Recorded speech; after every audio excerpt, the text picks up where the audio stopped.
Je vous souhaite la bienvenue dans les Sentiers du Bien-être. Je suis Amandine, éducatrice sportive et naturopathe spécialisée en micronutrition et je vous embarque avec moi pour de petites balades à la découverte de tous ces sentiers qui vous mèneront, je l'espère, vers plus de bien-être, une meilleure santé et tout ce qui pourrait potentiellement vous aider à vous sentir bien dans votre tête, dans votre assiette et dans vos baskets. Si ce podcast vous plaît, n'hésitez pas à lui laisser une petite note de votre choix et à me faire part de vos commentaires et de vos questions ou d'idées de sujets à aborder. Je serai ravie de vous lire.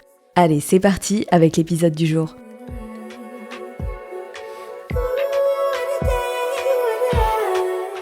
Hello, j'espère que vous allez bien. Je vous souhaite la bienvenue dans ce nouvel épisode de podcast et aujourd'hui, ce sera un épisode un peu plus personnel parce que j'ai eu 41 ans ce mois-ci et je me suis dit que ce serait intéressant de faire une petite rétrospective sur les un peu plus de 10 dernières années qui se sont écoulées. Donc aujourd'hui, on est plutôt sur un format story time et je trouve que ça va un petit peu mieux aussi avec la vibe de l'été, on va garder les contenus éducatifs un peu plus pour la rentrée.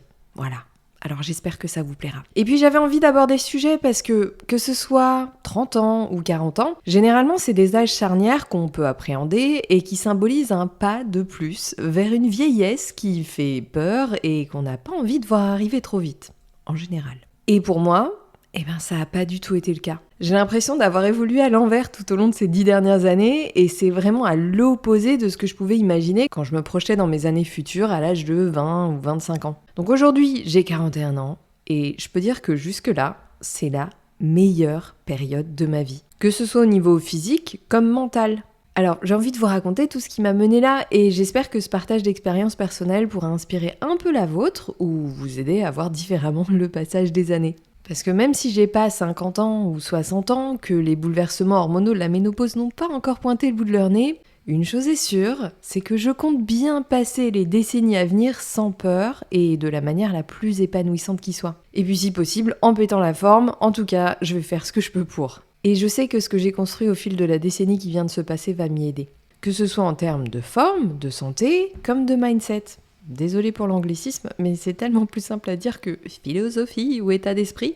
Bon, et puis avec un mari qui parle anglais, j'ai tendance à mélanger un peu les deux au quotidien, alors je m'en excuse si c'est quelque chose qui vous irrite. Je dis ça parce qu'on m'a déjà fait la remarque. Bref, je vais pas passer l'épisode à me justifier sur mon langage, et en plus j'ai pas mal de choses à vous raconter qui, je l'espère, vous apportera des éléments de réflexion intéressantes. Alors c'est parti pour la petite histoire de ma vie, cette dernière décennie.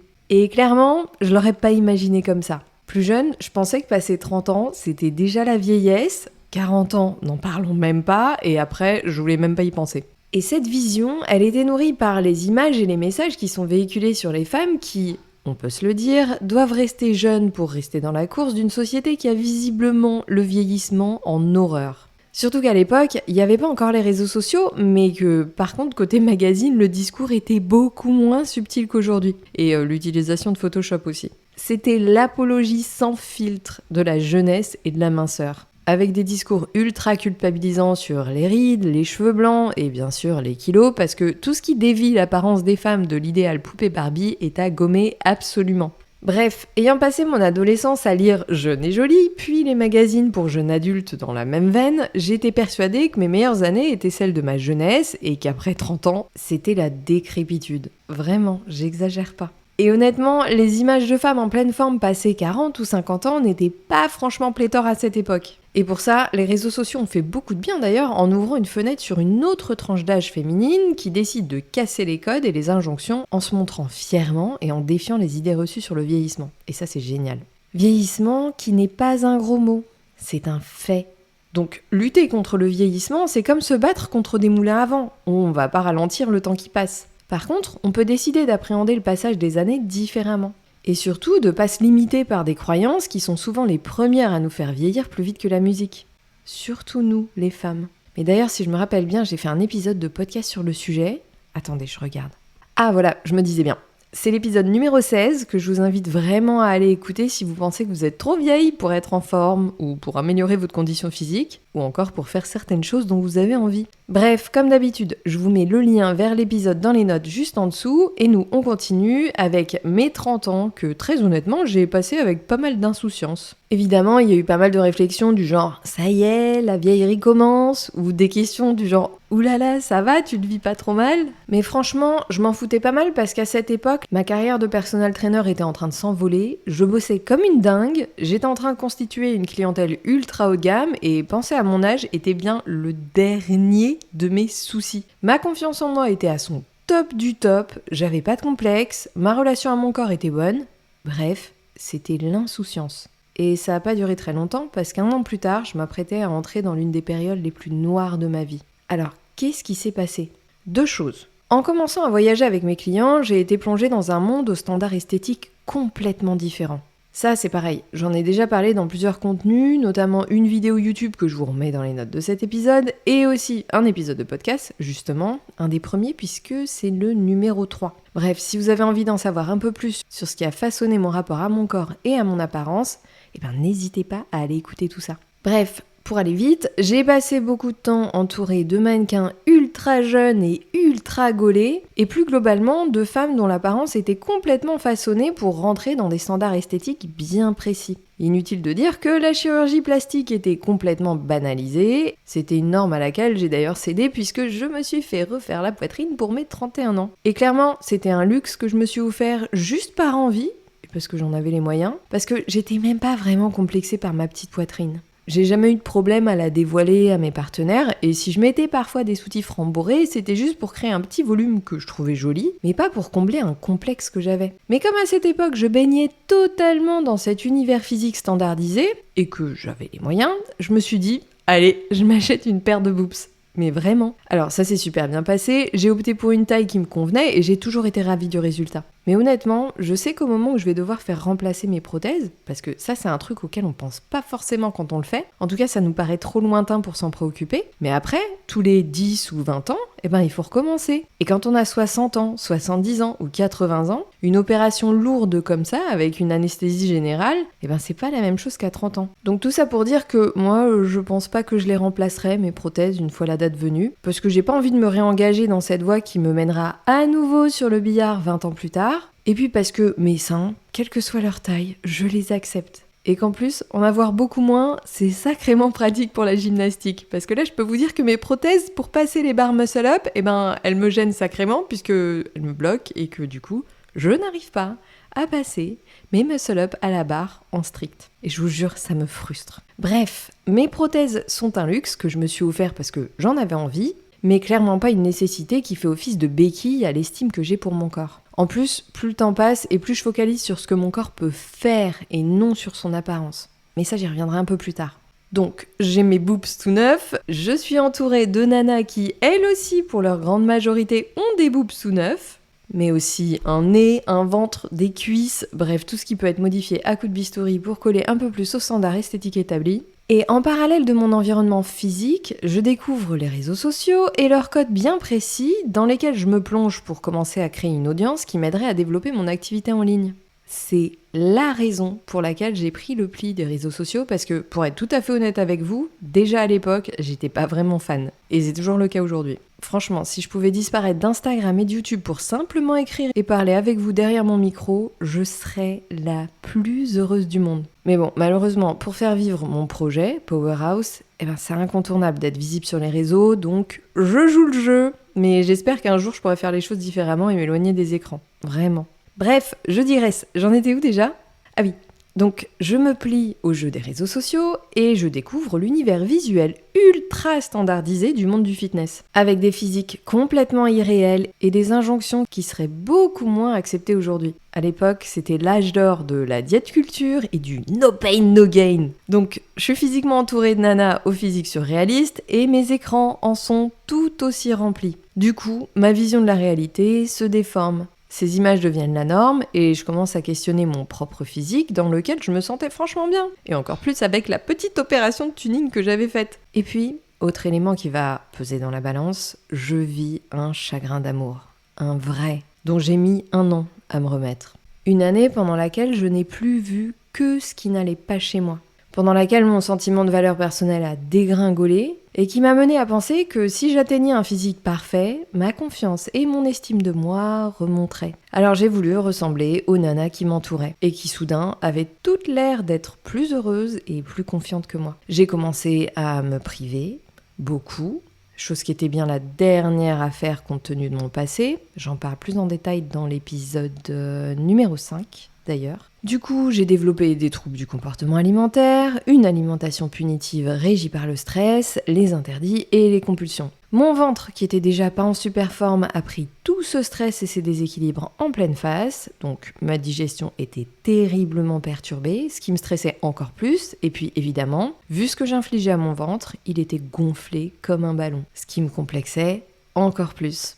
Donc je passais mon temps à essayer de rentrer mon ventre, de le compresser, c'était épuisant. Et je détestais encore plus cette partie de mon corps dont j'avais l'impression qu'elle faisait tout pour me pourrir la vie. Qu'est-ce que j'ai maltraité mon ventre à ce moment-là ? Qu'est-ce que je me suis maltraitée ? Cette époque, elle a mené au moment où j'ai voulu me lancer dans une préparation pour une compétition bikini. Si vous connaissez pas le principe, ça consiste à défiler en maillot de bain à paillettes devant un public et un jury, couverte de tanne pour mettre le corps en valeur et se faire évaluer selon des critères bien précis. Des muscles dessinés, une silhouette aux proportions spécifiques, la taille fine, les fesses rebondies, les cuisses galbées mais pas épaisses et surtout très peu de gras. Bien moins que ce qui est bon pour la santé d'une femme. Mais à force de voir défiler ces corps sous mes yeux à chaque fois que j'ouvrais mon téléphone, et vu mon niveau d'estime de moi du moment, j'étais convaincue que c'était la meilleure idée que je pouvais avoir pour enfin devenir la nana que je rêvais d'être. Une nana fière de son corps, sans complexe et légitime. De quoi, j'en sais rien, mais j'en étais convaincue à ce moment-là. Et puis je me disais qu'en contraignant autant mon corps et mon alimentation avec une rigidité d'acier, j'allais pouvoir reprendre le contrôle de ma personne. Du coup, je me suis lancée dans une préparation pour une compétition bikini fitness, le top de Colmar, qui a duré, si je me souviens bien, 9 mois à peu près. 9 mois de régime drastique, entrecoupé de quelques épisodes d'hyperphagie quand je mourais de faim et que mon corps et mon système nerveux étaient au bout du rouleau, des épisodes suivis de restrictions encore plus importantes pour rattraper l'excédent que j'avais mangé. Alors, il n'y en a pas eu beaucoup à cette période parce que comme j'avais un objectif en tête et que j'avais décidé de le partager sur les réseaux sociaux, j'arrivais à être ultra disciplinée parce qu'il fallait que je réussisse ma prépa et que j'exposais aux yeux de tous. Question d'honneur. Donc pendant 9 mois, je me suis infligé un déficit calorique à marcher sur la tête et j'ai orienté tous mes entraînements et mon mode de vie autour de mes objectifs. Sécher le plus possible et affiner mes muscles et ma taille qui étaient bien trop épais pour rentrer dans la catégorie bikini. Et pour rentrer dans la catégorie des nanas auxquelles je voulais désespérément ressembler. Et oui, ça semble complètement absurde maintenant, mais à l'époque, je rêvais d'avoir moins de ces muscles que je trouvais trop volumineux. Et je faisais tout ce que je pouvais pour raboter mon capital musculaire. Alors à ce niveau-là, autant me battre contre des moulins à vent parce que mon corps, il s'y est sacrément accroché à ses muscles. Et aujourd'hui, je lui en suis très reconnaissante parce que c'est une des choses que je chéris le plus sur mon corps. Pas pour leur apparence, mais pour ce qu'ils me permettent de faire et pour ce qu'ils me promettent de pouvoir faire dans les décennies qui arrivent. L'importance des muscles, j'en ai parlé dans l'avant-dernier épisode et vraiment je vous invite à aller l'écouter si vous avez peur de devenir trop musclé. Je crois bien que c'est un des épisodes les plus importants de ma chaîne.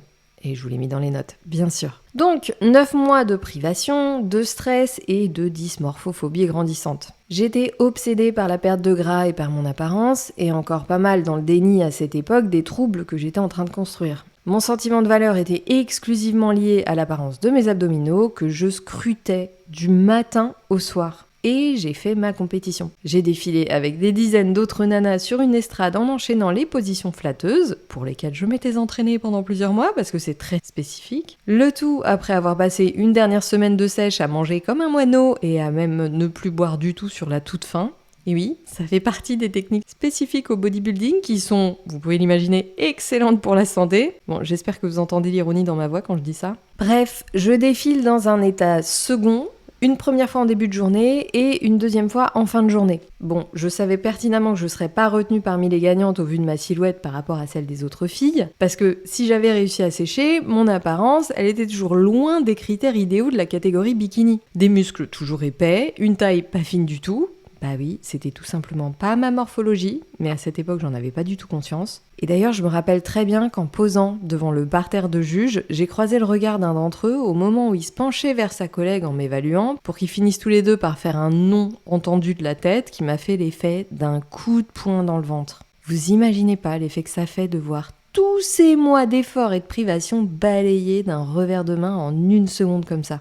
Surtout que j'avais basé toute ma valeur et mon estime de moi sur la réussite hypothétique de cette expérience. Bref, j'ai évidemment pas fait partie du top 10, mais j'étais quand même galvanisée par cette expérience et prête à repartir sur une autre prépa et une autre compétition. Bon, jusqu'à ce que l'excitation du moment retombe et que tout ce qui me tenait s'écroule comme une maison en allumettes, le soir même et les jours qui ont suivi, qui se sont transformés en semaines. Des jours où je pouvais plus m'arrêter de manger, comme si j'avais été en hibernation pendant des mois et que tout mon organisme voulait récupérer son dû. Évidemment, je compensais ces épisodes d'engloutissement de nourriture, de privation tout aussi extrêmes. J'étais dans un état d'épuisement et de détresse complet. J'arrivais plus à rien contrôler, je me sentais profondément mal, et puis le leurre d'estime de moi que j'avais alimenté au cours de ces derniers mois s'était complètement évaporé. Je me sentais nulle, moche et incompétente. Bah oui, vu que j'arrivais pas à me contrôler. Et là, j'ai atteint un point de non-retour. Pour mes 34 ans, je crois,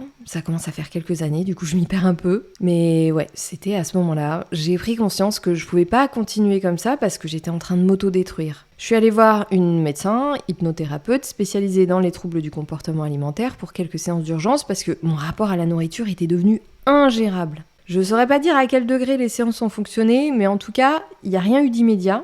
D'ailleurs, j'ai fait une énorme crise d'hyperphagie en sortant de ma dernière séance avec elle. Mais peut-être que sur une échelle de temps plus longue, des choses ont pu bouger en arrière-plan de ma conscience grâce à ces séances. Je sais pas, mais j'ai le sentiment que peut-être que oui. Et par la suite, j'ai entamé une thérapie sur le long cours avec une psy parce que j'avais bien conscience que les problèmes que j'avais à régler étaient beaucoup plus profonds et qu'il était vraiment temps que je m'y plonge. J'étais déterminée à changer, à aller mieux et à me libérer de tout ce qui étouffait mon épanouissement et ma joie de vivre. Et petit à petit, j'y suis arrivée. J'ai toujours été proactive et je supporte pas de rester coincée dans une situation, quelle qu'elle soit. Alors ça a bien aidé, parce que la cage dans laquelle je m'étais enfermée toute seule, il était hors de question que j'en sorte pas. Alors je me suis retroussé les manches et j'ai pris les choses en main. Un élément pivot de ce processus, ça a été de m'aligner avec ce qui résonnait vraiment le plus profondément en moi et que j'avais consciencieusement étouffé pour ne pas prendre la même voie que mon père biologique. Grâce à la thérapie, j'ai pu me sentir libre de faire mes propres choix. Et ça a changé beaucoup de choses, particulièrement dans mon rapport à la nourriture. Parce qu'il a pris une dimension beaucoup plus sensée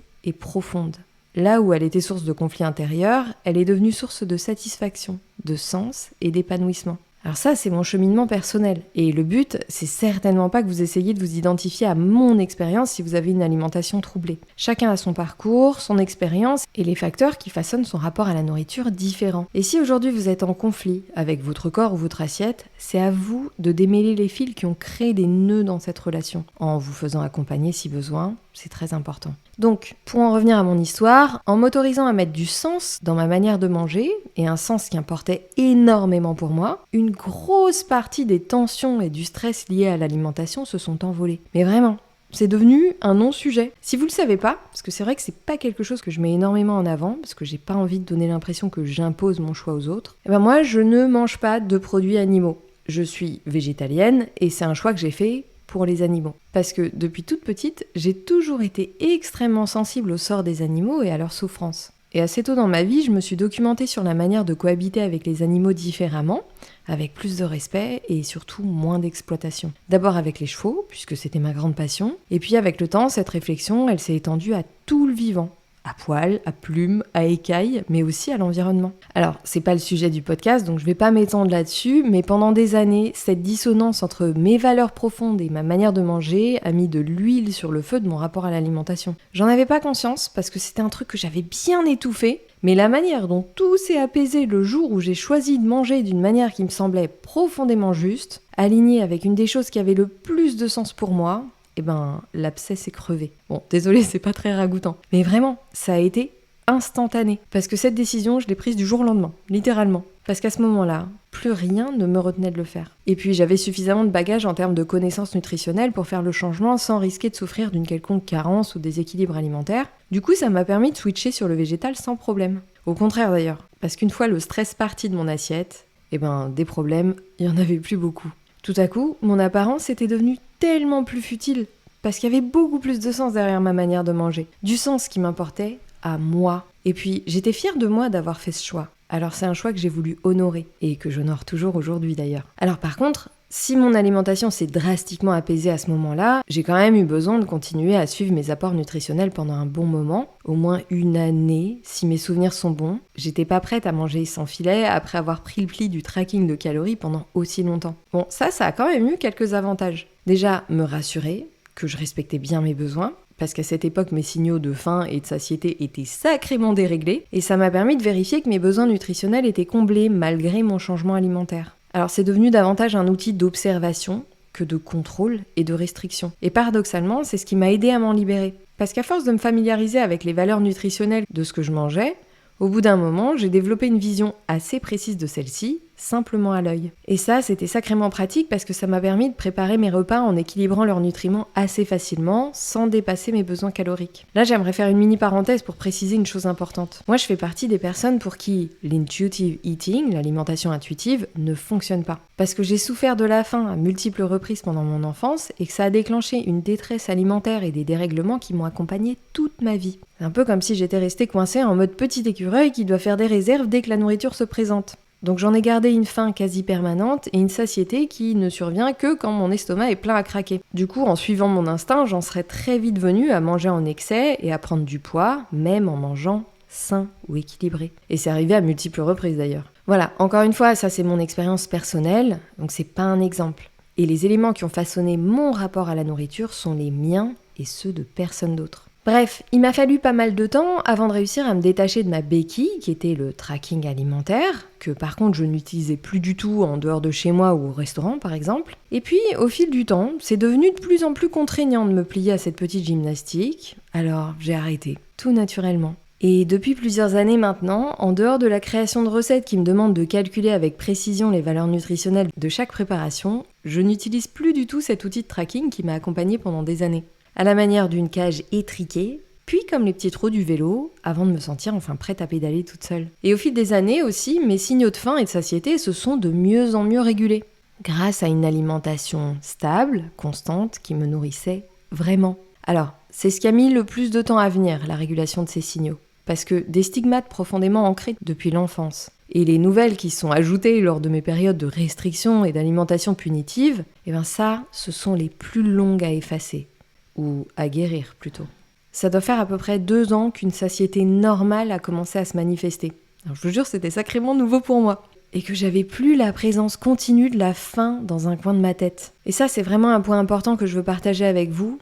Les choses ne se règlent pas en un claquement de doigts. On a souvent envie que les problèmes disparaissent quasi instantanément quand on opère des changements pour les résoudre, quels qu'ils soient, ce qui inclut aussi évidemment la perte de poids. Mais le corps, le cerveau, ils ont une temporalité bien à eux, et bien différente de la manière dont nous, on voit les choses. Instantanée, rapide, simple. Alors que très souvent, il faut observer, écouter, creuser, ajuster et prendre le temps. Ça vaut pour tout et c'est la seule manière d'avoir une approche qui nous soit parfaitement adaptée, quel que soit le domaine, et qui plus est quand il s'agit de santé et d'alimentation. Et pour en revenir à mon histoire, un des effets bénéfiques collatéraux à tout ça a été l'amélioration incroyable de ma santé digestive. Je dis incroyable parce qu'entre les traumatismes, le stress et puis plus tard les régimes, je me suis trimballée des troubles digestifs d'aussi loin que je m'en souvienne. Enfant, j'avais toujours mal au ventre, sauf quand j'étais avec les chevaux. Et mes problèmes de ventre m'ont pourri la vie pendant très longtemps, sans en trouver la cause. Cause que je comprends très bien maintenant. Et puis aussi parce que j'ai sacrément étudié le système digestif. C'est vraiment un sujet que je trouve absolument passionnant et que je continue encore d'étudier d'ailleurs. Et ça risque pas de s'arrêter parce que la science n'en est qu'au début de ses découvertes. Et quand on voit l'importance centrale du ventre et de ses habitants,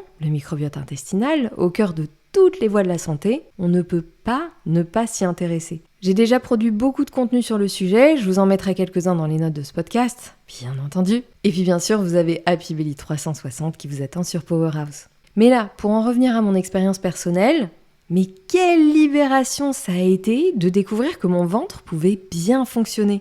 Parce qu'en termes de qualité de vie, ça change tout. Déjà, plus de troubles digestifs quand on en a eu toute sa vie, c'est incroyable. Et puis, je sais que ça a changé pas mal de choses en termes d'humeur, d'énergie, de récupération et aussi de régulation de mon appétit. Là aussi, ça s'est pas fait du jour au lendemain, mais de manière très graduelle pendant plusieurs années, avec des retours en arrière parfois. Mais aujourd'hui, et depuis quelques années maintenant, mon ventre pète le feu. Enfin, pas littéralement, sinon ce serait inquiétant. Et ça, c'est une de mes plus grandes fiertés, d'avoir réussi à rétablir la santé de mon ventre. Et ça a joué un rôle important dans ma manière de manger, parce que je mange aussi pour prendre soin de mon ventre et de mon microbiote, et ça donne une toute autre dimension en rapport à la nourriture. Parce que je veux que ce que je mange et la manière dont je mange respecte mon ventre, au niveau nutritionnel, mais aussi émotionnel, sans stress. Parce que c'est un des plus gros agresseurs du système digestif. Et ce ventre avec lequel je me suis littéralement réconciliée, là où il était source de complexe et de haine, vraiment, il est devenu mon allié, ma fierté. Ça fait peut-être bizarre d'entendre ça à propos de mon ventre, mais c'est vraiment le cas. Parce que je pensais que mon ventre me ferait souffrir toute ma vie. Alors c'est un sacré accomplissement d'avoir réussi à le guérir. Bon, j'aime pas dire ça parce que ça fait très gourou pipeau, mais pourtant c'est le cas.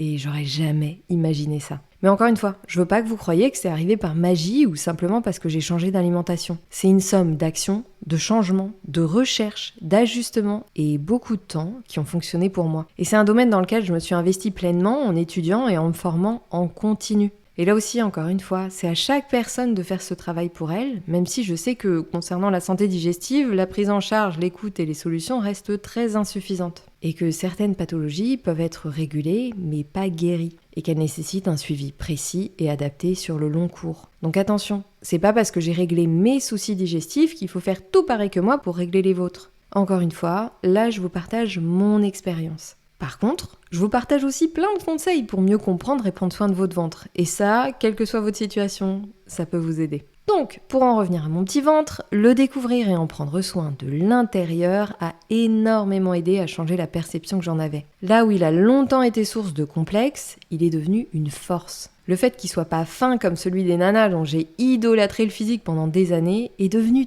tellement futile. Au lieu de focaliser sur son apparence, différente des standards féminins sur lesquels je suis restée bloquée pendant bien trop longtemps, j'ai porté mon attention sur ses besoins, sur sa santé et aussi sur ses forces. Au lieu de comprimer mon ventre et d'essayer de l'aplatir par tous les moyens, je l'ai nourri et j'ai découvert comment en tirer le meilleur, notamment dans mes entraînements. Ça a coïncidé avec le moment d'ailleurs où j'ai découvert le crossfit et la gymnastique, qui est une des disciplines dont le crossfit a repris quelques mouvements. Et j'ai tout de suite eu un gros coup de cœur pour ça. Et là, avoir un centre du corps et des abdos solides, ça fait une sacrée différence. Du coup, mon ventre et ses abdos sont devenus de super atouts. Pour des mouvements plus efficaces, du coup qui me permettent de faire tout un tas de trucs que j'aime, pour un dos mieux protégé, pour un meilleur transfert de force, mon centre du corps est un de mes plus gros points forts aujourd'hui. Alors plus question d'avoir un seul complexe dessus, vraiment. Parce qu'encore une fois, mon attention n'est plus rivée sur l'apparence de mon ventre, mais sur ce qu'il me permet de faire et sur la manière dont il contribue à ma qualité de vie. Et aujourd'hui, à 41 ans, ma qualité de vie est la meilleure que j'ai jamais eue. Je sais que tout ce que j'ai construit, réparé, ajusté au fil des années y contribue énormément. Dans mon alimentation, mon activité physique, mon hygiène de vie,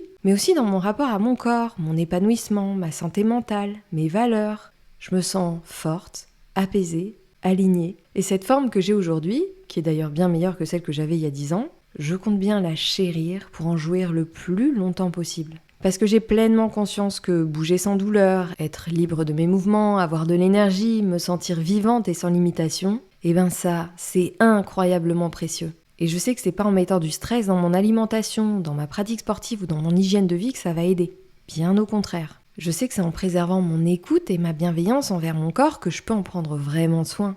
Pas en l'enfermant dans de la rigidité ni en lui manquant de respect. Et c'est pas en me comparant ou en me dénigrant que je prendrai vraiment soin de moi.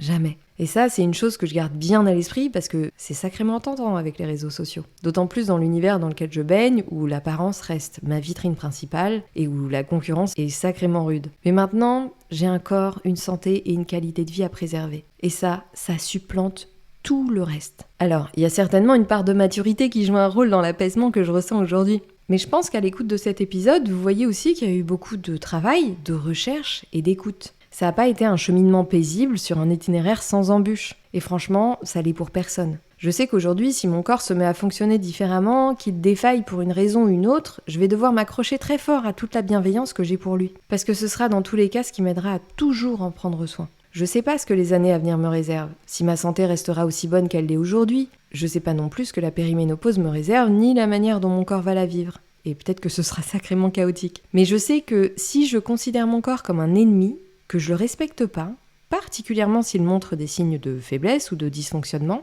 ça pourra pas marcher et que je me rendrai la vie bien plus difficile. Alors cette écoute, cette bienveillance, ce respect, je vais les cultiver jusqu'à mon dernier souffle, tout comme mes connaissances. Parce qu'il y a un truc absolument génial qui est ressorti de ces années de conflit avec mon corps, c'est une passion énorme pour son fonctionnement une fois que j'ai mis mon nez dedans.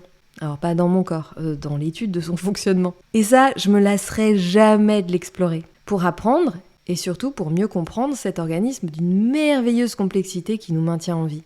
Et ça, c'est fabuleux. Et puis j'espère qu'au travers de mes partages, j'arriverai à vous transmettre un peu de cet intérêt pour le corps, pour votre corps, parce que c'est vraiment passionnant, mais aussi parce que je suis convaincue qu'en faisant un pas vers lui, en ouvrant un œil sur ce qui se passe à l'intérieur, en apprenant à l'écouter et à le respecter, ce qui en découle ne peut être que bénéfique. Alors, c'est ce que je continuerai à faire, même si, je sais, c'est beaucoup moins vendeur que de vous proposer des méthodes et des solutions toutes faites qui n'aideraient que mon portefeuille. J'ai trop de respect pour le corps humain pour ça. Et j'ai trop de respect pour vous et pour moi. Voilà, je vais vous laisser là-dessus pour aujourd'hui. J'espère que ce petit partage d'expérience sur les 10 années qui viennent de s'écouler vous aura apporté des éléments de réflexion intéressants. N'hésitez pas à venir me le dire dans les commentaires. Alors je répète, je peux pas répondre à tous les commentaires parce qu'entre toutes les différentes plateformes, ce serait du travail à temps plein et que ce temps plein, je préfère le dédier à la production de contenu qui vous soit vraiment utile. Mais par contre, je fais en sorte de lire vos retours, donc n'hésitez pas à m'en faire et puis aussi à laisser une petite note à ce podcast si vous l'avez pas déjà fait et que son écoute vous plaît.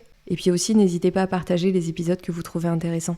Parce que s'ils vous ont été utiles à vous, ils pourraient servir à des personnes qui vous sont chères. Et puis moi, j'espère que même si je vous propose pas de méthode détox ou de perte de poids en 30 jours, vous resterez avec moi pour la suite. Je vous promets, ça sera vachement plus intéressant. En tout cas, je vais faire de mon mieux pour que ça soit le cas.